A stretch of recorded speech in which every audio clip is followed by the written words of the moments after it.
know what it is. It's your boy Malcolm Sully, and this is Sully Effect. So let's get it all in perspective. But wait, before we go any further, don't forget, click that like and that subscribe button. I highly appreciate it. And it doesn't cost you nothing, and it doesn't hurt.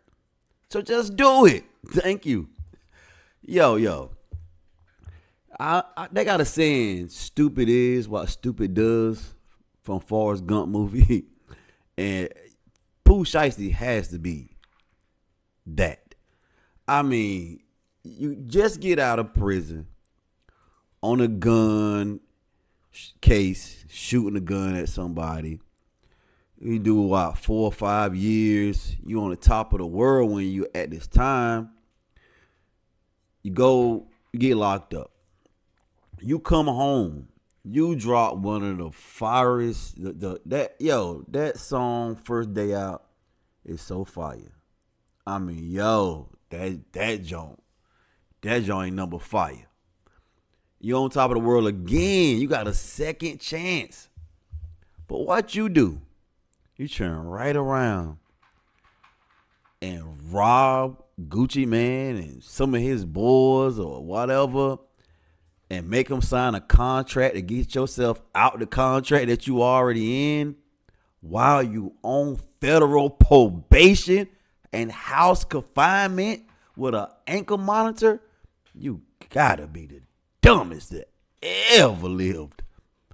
I mean, listen, I get it. I'm from the streets. I'm a real one. And yeah, man, I get it in blood. I get it how I live. And I understand all that. I'm from all that. Like, for real. But I ain't never been that dumb. I ain't never known nobody that dumb. This doesn't make any sense. But it does make a little bit of sense. Because father like son, or should I say son like father. Either way, 2 peas in a pod, 2 dumb ass niggas. Like, come on, man. You and your dad go out and commit an armed robbery, kidnapping to a famous rapper. The one that put you on. I get it. You sign a contract. He probably signed a contract, maybe 5-year deal. Yeah, because in 5 years when you was out, Gucci probably thought he probably signed a 5-year, 5 album. What you don't understand, man, if you sign a 5-year, 5 albums, them 5 years you got to drop 5 albums that the record label wants and puts out. So the deal ain't over till the 5 albums are released. Not because you were on the label, on the deal for 5 years. And you get out, your single is going crazy, and you like, I can have all this money myself. But you signed a deal already. And you just didn't sign a deal with Gucci, man. Who you think Gucci signed with? You think Gucci he's the one that gave you all that money, that he gave you whatever he gave you? No. He has a deal with some major label. That's a fact. And what he gonna do? Go back to them and say, oh yeah, I released him when he's hotter than fish grease? Hell, and the money I owe y'all, I'm gonna pay it myself? Hell nah, he ain't gonna do that. But it seems like it's not everything that it cracked up to be. Now, when they first had the press conference, the Fed said this. This week, 9 individuals, including well-known musical artists, kidnapped and robbed at gunpoint numerous victims at a music studio in Dallas, Texas. 8 of the 9 were arrested yesterday in Dallas, Memphis, and Nashville. These individuals who are charged and arrested include Lontrell Williams Jr., also known as Pooh Shiesty, Lontrell Williams Sr., Rodney Wright Jr., also known as Big 30. The complaint alleges that on January 10th of this year, 3 music industry professionals traveled to Dallas for a scheduled business meeting. Lontrell Williams Jr. arranged this meeting purportedly to discuss the terms of his recording contract with one of the victims. As alleged, Once these three men were inside the recording studio, Williams Jr. and 8 co-conspirators, several of whom traveled from Memphis, Tennessee, executed a coordinated armed takeover. As alleged, Williams Jr. produced an AK-style pistol and forced one of the victims to sign a release from the recording contract at gunpoint. The remaining conspirators displayed firearms and robbed the other victims of Rolex watches, jewelry, cash, and other high-value items. One of the victims was actually choked by one of the defendants to the point of near unconsciousness. The charging document outlines some of the evidence, just some, establishing the defendant's roles in the federal offense. This is as follows: electronic monitoring data placing Williams Jr. at the offense location, which would put him in violation of his home detention conditions. Cell phone records and license plate reader data corroborating the coordinated travel of multiple defendants from Memphis, Tennessee to Dallas. Rental car records confirming Williams Sr. rented a vehicle that was used by the group. Surveillance footage from the offense location, a nearby office supply store, and a hotel where several of the defendants stayed following the offense. Fingerprint evidence as well that was recovered from the crime scene, matching at least 2 of the defendants. Social media posts by defendants displaying what appears to be stolen property just in the days following the offense. But Friday at their first appearance, the same guy stood in front of the judge and said he don't have any hard evidence. No guns, no surveillance tapes of the robbery or the kidnapping.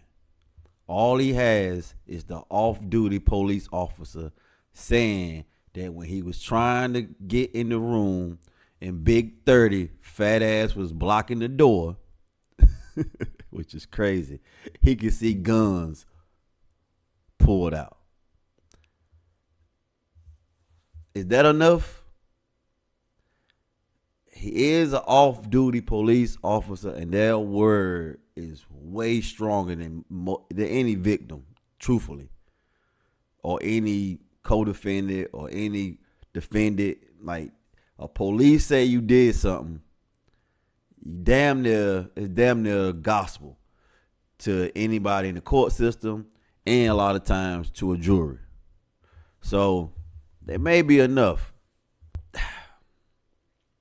The only way it looks like they're going to be able to really, really hammer this case and get Pooh Shiesty on these charges, the victims have to testify. And those victims include Gucci Mane. Gucci Mane going to have to testify.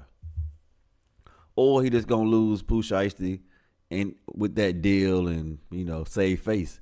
Because if he testified, his credibility is out the window with all that gangster crap. And I understand that he's supposed to change his life and he walks around with his wife with all their diamonds and their teeth and all that stuff. And, I'm happy for him. I'm not mad at him. I'm just saying, I get it. But you can't be snitching about getting robbed. You can't be a victim and go testify against the people that victimize you and then say, I'm the same Gucci. You're going to have to be another. You can't be Gucci Mane no more. You have to be just maybe G-Mane or something like that. Take the Gucci off. But either way, if he beat this case, Pooh Shiesty and his crew, cool. If he don't, good for him. Because you had to put yourself in this predicament. Why are you going to meet with somebody with 8 dudes for business? You couldn't have been going there for anything but some bull crap. And you can say, well, he always rolls deep. Yeah, I get it. But he wasn't going to a show. He wasn't going to make an appearance. He was going for a business meeting. Only one that should have been with him, to let you know it wasn't a business meeting, where was his lawyer?